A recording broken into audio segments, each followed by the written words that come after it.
Aujourd'hui, la reprise des concerts en Europe est effective et tous ces artistes précédemment cités, à l'image de certains Américains dont l'effigie d'Abraham Lincoln ne dit absolument rien, s'en donnent à cœur joie sans pour autant remercier les auteurs, ou plutôt l'auteur de cette toute autre forme d'indépendance culturelle acquise au prix d'une pénible bataille. Pour ce qui est de la reprise des concerts en Europe, tous ces artistes, qui pour la majeure partie sont âgés de plus de 40 ans, sont loin d'ignorer là où les causes de cette reprise des concerts en Europe. Selon certains observateurs, cette frange d'artistes musiciens congolais serait animée de mauvaise foi, d'ingratitude, voire même de méchanceté et de jalousie.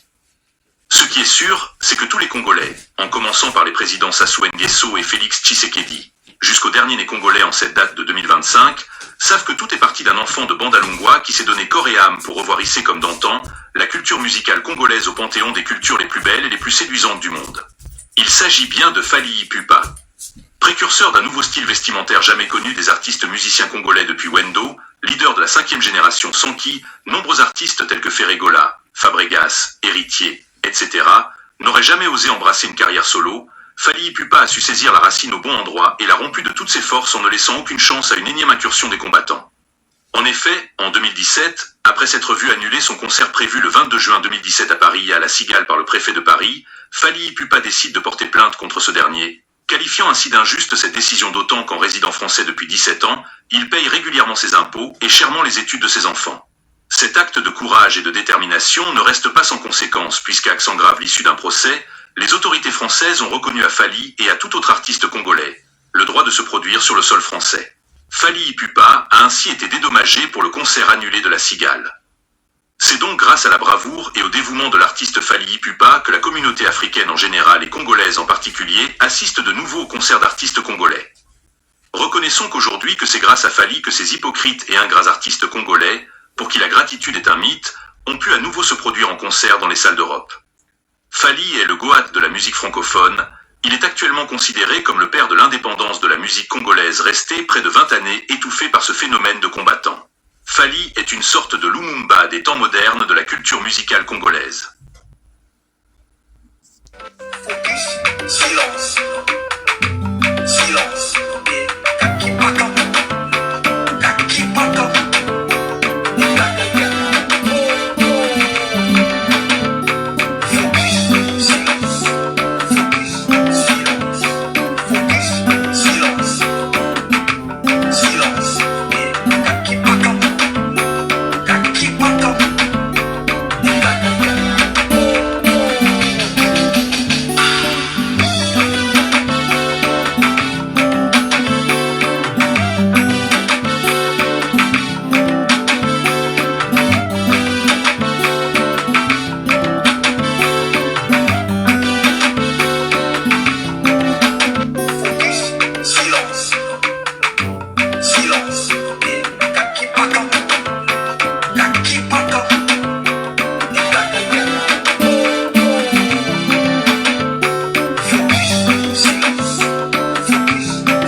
Nouvelle année, nouvelle voiture, nouvelle tête, Kokotaye. Lamborghini elingaka suki ebele te. Mais na loboko, il faut ozala na montre ya valeur ya Tesla. Esika souffrance ebandaka. Ouyou! Fally a ce qu'on appelle de l'aura pure et Saint-Pierre. Il a publié des photos pour signaler son retour et pour nous dévoiler son nouveau look. Devinez quoi, ça s'est transformé en challenge. Les fans de Fally ont commencé à se raser la tête pour ressembler à leur idole.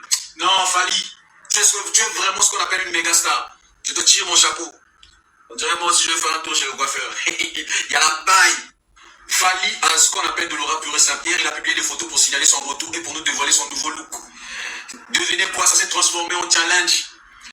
Les fans de Fally ont commencé à se raser la tête pour ressembler à leur idole. Non, Fally, tu es vraiment ce qu'on appelle une méga star. Je te tire mon chapeau. On dirait moi aussi je vais faire un tour chez le coiffeur. Il y a la paille. Les potes, là, Kende Okuma na yo MSC qui se respecte dans son coin. tika na musique pour ba concert aux beta ba temps fort ya concert nous a bata ya mafinga au fini ba collègue no ba musicien au fini ba nina no ba musicien héritier aux finga lelo aux sali l'ingratitude lelo héritier wana asala carrière no ko osala lelo feri babiloko oyo yemba ebele e cartona ko esala lelo ba ba feri c'est héritier mga pesa wango héritier o wana yo lelo tika ba fingi na podium na yo lelo yo cha micro yo na ba fan na yo ya ba diamber bo finga héritier wana héritier beti ba concert na Bukavu abeti na Velodrome to ki fingi yote to ki jeto a férité et puis yo mutaloba za warrior ana raison mutu abenga yo loko as intelligent moni abenga yo warrior ana raison parce que otala na fali ti lelo la ndanga via fali ozo beta concert na yo ça n'a rien à voir na mamba fali oko tabarido bamba fali au moins beti na Berlin jeudi yo chata na Marseille dimanche yo chata na Charleroi vendredi total oboya no fali oui oboya na so fali mais sala mie ko leka pe fali yango azo bunda na cha Stade de France yo sawa ubeta arena fikin arena feri uzana se makasi ya ba misetu ya Congo lelo yo za se batu ba reve suba makambo ba polémique et puis on a respect ba oiti 5 millions maniata on a amina out 5 millions maniata amina out makufi yo sa ba polémique na podium batu ba finga na podium na yo tala amna lobia ngofere héritier l'équipe lelo na confirmer héritier l'équipe l'esprit et puis bien tout ba na wenge l'esprit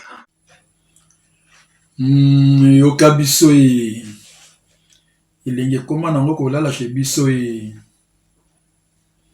fali Ipupa ka muntu ko vwedi nkonga nyambote makesa yambote kieno matoko yezindumba. Salutations à tous les warriors, les meilleurs fans de Fally Ipupa Aigle, le number 1 de l'Afrique. Salutations à lui-même Aigle et à tous les abonnés de Free TV Caprice. Aujourd'hui, Free TV Caprice 11 500 abonnés. Je vous remercie.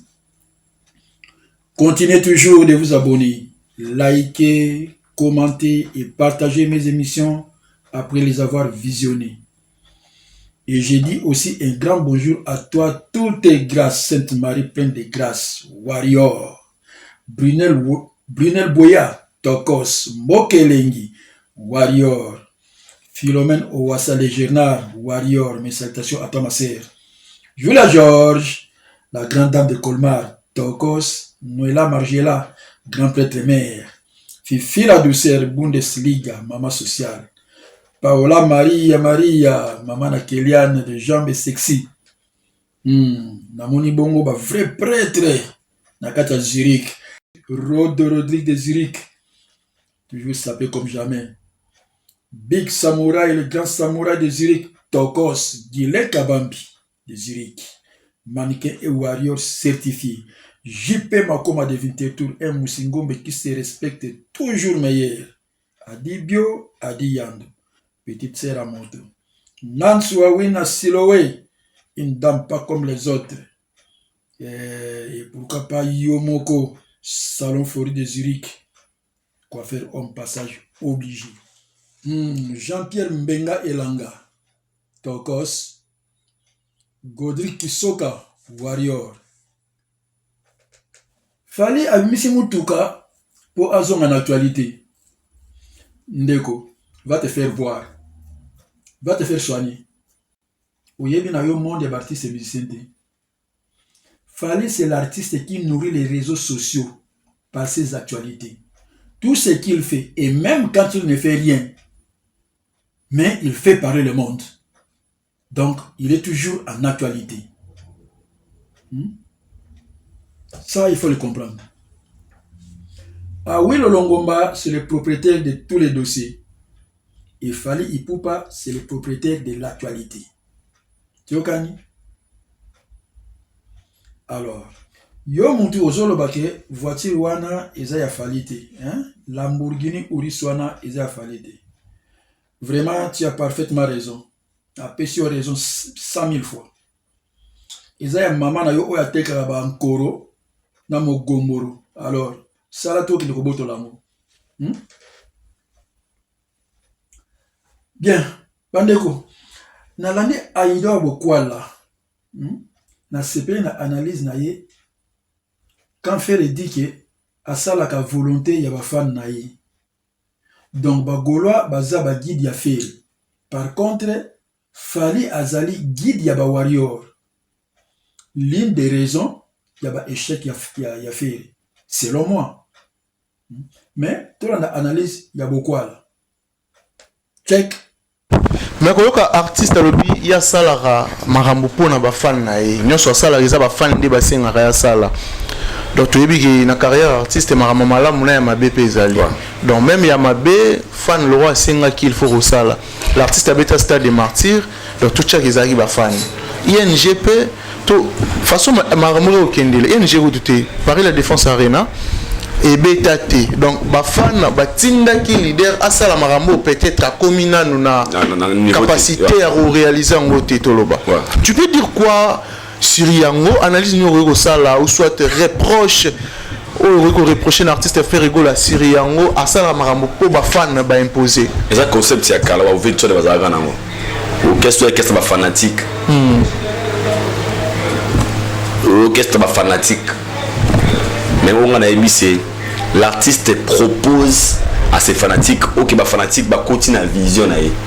Fally, il est le guide de Warrior. Et les Warriors ne sont pas des guides de Fally. Ok. Le Warrior vit pour Fally.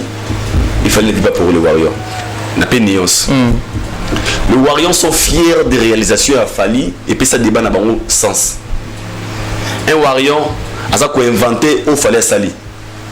À Betayu Arena, à Ghana Disque d'Or, nous sommes des Warriors, sont fiers de nous. Fally qui vient proposer des Warriors un album formé 7. Les Warriors se sont retrouvés parce qu'il y a des très belles chansons Baké va consommer. Est-ce que vous comprenez? Très bien. Sur la concept, vous voyez le concept, les concepts, il y a. Nous devons avoir un talent. Elle va la test. Via le CPL naïe. Mon qu'est-ce que va bouillir? Il est pas Kati. Ok, va être mon tour. À quoi comme ma couleur à 6 cannes orchestre. L'artiste a besoin de ne pas encore faire You Arena à l'instant. Mais débat, il va fanatique, il va TikTok, il va communicateur. Il faut corriger, il va mettre la mission accepter sous leur pression. Et des résultats dans la finale. Et puis si les résultats mal monter, c'est même fanatique. Bon, ça là-dessus, bon, ça n'a pas sous pression. Donc pour l'enrayer, ils ont conceptement au non. L'artiste doit travailler et ses fans, il faut pas l'entendre vision. Il y a un moment Fally pour pas. Vous comprenez pourquoi c'est différent. À ça, 2 mois pour se rater. Warrior, c'est la vidéo Fally, papo tiki biso boy. Abina posté mon kolomute mananga et kolinga. Parce que je dois respecter mon cas pendant le moment de la guerre. Dans public si côté dans Pemati, jour dans Bima, dans ta car dans Lamborghini, vous allez communiquer, vous allez parler sur ça. C'est ce qu'il a fait. Soit que nous doit dépendre de la fanatique, au moment la vidéo mais comme les fanatiques n'est pas la vision il est guide suprême il y a Warriors, c'est lui qui dirige ses fanatiques. Donc on a même carrière à Fally au monde en différent carrière sous pression. Ok, de faire sa carrière sous pression. Bien sûr, carrière sous pression Zali. Au sango. Au sango. Zala kaka. Donc il y a moi à ça la raté. Mon mina et moi boy alingani si kamone Cristal à Bali. Cristal kamika il pas kamika ba kangele lupang. Ndi ba kangele Cristal. Les Cristal. Na moyenne. Il y a quelqu'un qui fait là, c'est kangi le pang on a kangi Cristal la kangi. Pour rembourser le problème. Comme c'est le problème. Bah à Bali moi si ma azuma ça va voir pas bango. Au Salango. Il faut corriger il faut Betayu Arena. Il faut corriger au Salango. Au Balanga. Il faut Balanga. Moi. Ceux qui bana bakomi ko commander papa na bango. Bakomi ko pesa papa ba injonction. Donc azalembele. Faux papa. Biso toza na vrai papa. Alobaki 2025 Stade de France. Toujours là où tu as eu la capacité naïe. Alors bana ba voisin nde balingi ba imposer papa na biso atia date. Pour votre information, sachez que fallait akobeta Stade de France pour la carrière na ye et non pour la carrière ya tata na bino malanda ngombe. Et puis akobeta yango po biso ba warrior tozali. Donc akobeta yango po na biso. Toko lamba, toko kalinga, toko fukusa, toko lia boya na binote. Boya na binote po tozalaka partout. Je crois que vous comprenez. Tous les cas. Le 7 juin 2025, Robin Mondibs, na Maribel, Paris. Fait gola na NG Arena, Bruxelles. Entre les deux concerts, il y a Robino et la chance et Billy et Beta. Poto yebelie na ba annulation te. Et moi personnellement, nazo supplié ba warrior to kende mobimba. To kende kobina tiana no boye, tiana no boye. Hein? Kuna vraiment to kozala mobimba, s'il vous plaît les warriors. Mais malheureusement, Guy Malela a abadé déjà collé là. Hein? Guy Malela, musicien Oyo Alexis Wechi a bengra comme ya bébé de la République. Salutations à toi, le général Alexis Wech, la personne qui a les petits nangai. Date comme calendrier, ils ont à la portée de tout le monde. Moutou nyonso, artiste nyonso, a kogi kosala événement na ye, na date oyo esepelisi. Même l'État a roboyati. Est-ce que na déontologie y a musique et puis qui s'est mis 2 ou 4 concerts et bêta na même date? Tozala na Bakin, à notre époque, il y avait des concerts tous les week-ends. Et quelquefois même les jours ouvrables. Zaiko na Maelika, Isifi Lokole na Suzanela, Bella Bella chez David, na Bandal, face na terrain municipal. Ok Jazz na 1, 2, 3, Empire na Ngana ya Bouens, to pété na vis-à-vis. Jamais ba musicien ba sona. Imaginez-vous, concert ezan à VV Center et mosusu ezan à vis-à-vis. Distance à 3 minutes à pied. De Maelika na Kandakanda jusqu'à vis-à-vis. C'est 4 minutes à pied. De vis-à-vis à Suzanela, avec des universités, dans Mombele. C'est 6 minutes en voiture. Ah, Kinshasa, qui est c'était là à notre époque. Les lobes musiciens, vous sonnez la date, n'importe quoi. C'est Léo. C'est Léo depuis à commencer Léo. Et c'est un concert. Et pas Iwapi. Orchestre est au groupe, il y a c'est Léo comme on a dit. Mais il fallait attirer Stade des Martyrs. Tout le monde a c'est Léo. À celle-ci affiche Abeta na Yimka. Na orchestre nene to yebiti. Oh yo krake li gorodo alingi abari nzokonzela. Ba warrior to seka. Est-ce que tu calcules la taille? Nyama de la forêt a tes concerts na kinkole ceux qui pena maluku. Ba gola soit disant mo bondo. Ba belle attention. Il fallait faire abet dans le Stade des Martyrs. Quel collet là? Bafinga wera dans tous les sens. Pour bangonde bankolo date. Boko kolo lolo. Et le ban non mama lumière. Ser nanga na pession bote posali. Alors, Robino Mondibo a bêta le 7 juin na Paris. Et koratete, on est là. Musicien moko na bafana ye. Bazamo Bondome, Balela Kakak, bébé de la République. Nan bosisi ko le latin.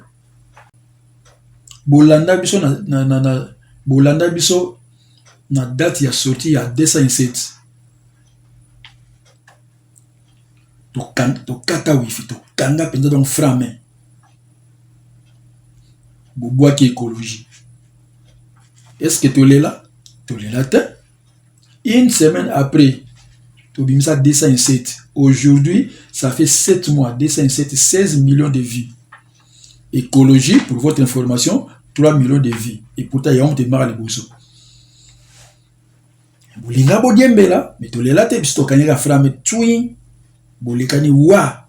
Les robozaka na 3 millions de vues. Biso 207, 16 millions de vues. Bolingo landa badasi baninga, mais ceux qui balandi badasi na bino, bokomi kolela lelo. Bébé de la République. Wechi kamata mbote. Alors, lelo makambo changi.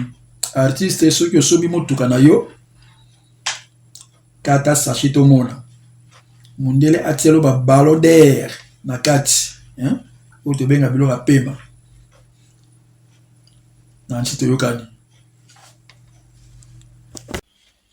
Botika na sala bino na émission en désordre. Pour bas sujet aller pêle-mêle. Fallait à BBC promotion ya artiste belé. Avant naki na ye mwana batu. Oh fallait asile. Parce que so fallait zonga. Salata photo pamba. Pour biso tozoliate. Bandeko. Qui cherche trouve et qui trouve supporte. Coco Taille. Coco Taille et yindi si TikTok na neya mukete ba promotion ba tozoyo kanate. Fallait akangi TikTok. Ah, fallait mwana mabe hein. Et pas Lamborghini. Et pas Coco Taille. Boko kolololo oleka wapi.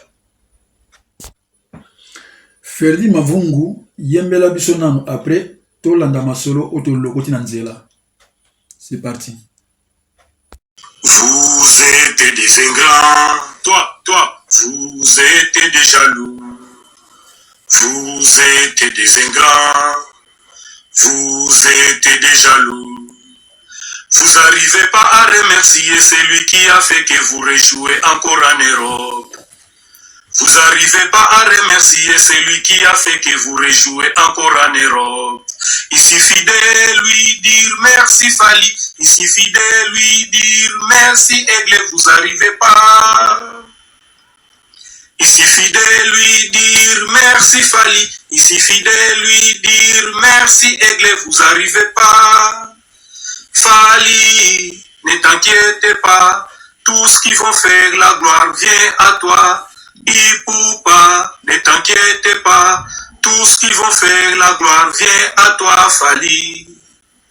La gloire vient à toi, Ipoupa.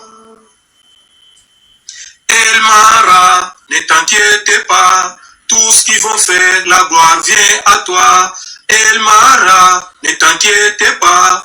Tout ce qu'ils vont faire, la gloire vient à toi, Fali. La gloire vient à toi, Aigle. Ça challenge, je challenge tout le monde. Bon, pas tout le monde, hein, parce qu'ils vont dire que non, là, je suis la personne qui nourrit Internet à la communauté congolaise. Tu es d'accord avec moi ou pas? Non, mais les publications, je vois. Non, mais tu as les droits. Non, publication, je vois. C'est Fali, le nom de Fali Ipoupa qui nous. Ça revient tout le temps, ouais. On va revenir.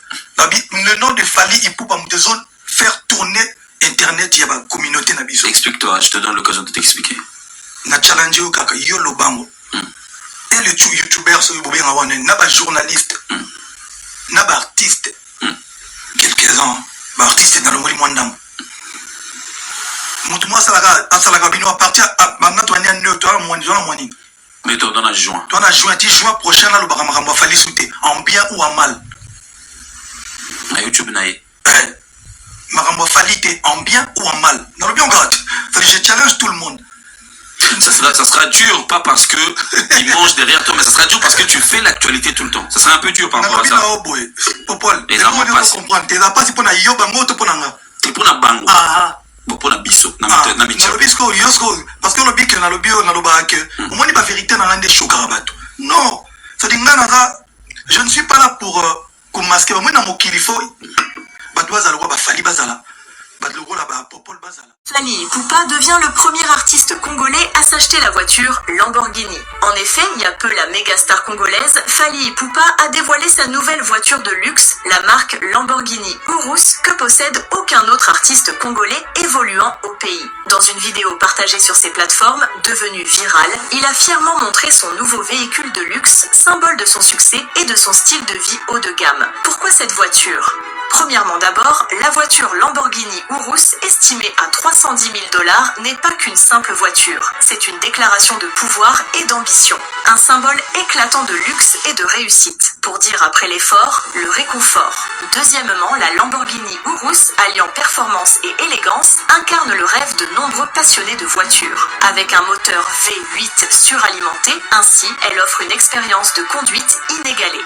Troisièmement, plus qu'un simple bolide, ce bijou de performance et d'élégance que détient seul, Fally Ipupa parmi les artistes congolais évoluant au pays réaffirme son amour avec les marques de luxe. Ainsi, au-delà de la musique et ses talents, la superstar de la musique francophone du continent africain, Fally Ipupa continue ainsi de retenir l'attention de son public avec son goût de luxe en s'offrant cette voiture de marque qui est le premier super sport utility vehicle au monde. Les heures de saveur après l'effort, le réconfort. Vos analyses et commentaires sont les bienvenus. Aujourd'hui, la reprise des concerts en Europe est effective et tous ces artistes précédemment cités, à l'image de certains Américains dont l'effigie d'Abraham Lincoln ne dit absolument rien, s'en donnent à cœur joissant pour autant remercier les auteurs, ou plutôt l'auteur de cette toute autre forme d'indépendance culturelle acquise au prix d'une pénible bataille. Pour ce qui est de la reprise des concerts en Europe, tous ces artistes, qui pour la majeure partie sont âgés de plus de 40 ans, sont loin d'ignorer là où les causes de cette reprise des concerts en Europe. Selon certains observateurs, cette frange d'artistes musiciens congolais serait animée de mauvaise foi, d'ingratitude, voire même de méchanceté et de jalousie. Ce qui est sûr, c'est que tous les Congolais, en commençant par les présidents Sassou Nguesso et Félix Tshisekedi, jusqu'au dernier né congolais en cette date de 2025, savent que tout est parti d'un enfant de Bandalungwa qui s'est donné corps et âme pour revoir hisser comme d'antan la culture musicale congolaise au panthéon des cultures les plus belles et les plus séduisantes du monde. Il s'agit bien de Fally Ipupa. Précurseur d'un nouveau style vestimentaire jamais connu des artistes musiciens congolais depuis Wendo, leader de la 5e génération sans qui, nombreux artistes tels que Ferregola, Fabregas, Héritier, etc., n'auraient jamais osé embrasser une carrière solo, Fally Ipupa a su saisir la racine au bon endroit et l'a rompu de toutes ses forces en ne laissant aucune chance à une énième incursion des combattants. En effet, en 2017, après s'être vu annuler son concert prévu le 22 juin 2017 à Paris et à la Cigale par le préfet de Paris, Fally Ipupa décide de porter plainte contre ce dernier, qualifiant ainsi d'injuste cette décision d'autant qu'en résident français depuis 17 ans, il paye régulièrement ses impôts et chèrement les études de ses enfants. Cet acte de courage et de détermination ne reste pas sans conséquences puisqu'à accent grave l'issue d'un procès, les autorités françaises ont reconnu à Fally et à tout autre artiste congolais le droit de se produire sur le sol français. Fally Ipupa a ainsi été dédommagé pour le concert annulé de la Cigale. C'est donc grâce à la bravoure et au dévouement de l'artiste Fally Ipupa que la communauté africaine en général et congolaise en particulier assiste de nouveau au concert d'artistes congolais. Reconnaissons qu'aujourd'hui que c'est grâce à Fally que ces hypocrites et ingrats artistes congolais, pour qui la gratitude est un mythe, ont pu à nouveau se produire en concert dans les salles d'Europe. Fally est le Goat de la musique francophone. Il est actuellement considéré comme le père de l'indépendance de la musique congolaise restée près de 20 années étouffée par ce phénomène de combattant. Fally est une sorte de Lumumba des temps modernes de la culture musicale congolaise. Focus, silence.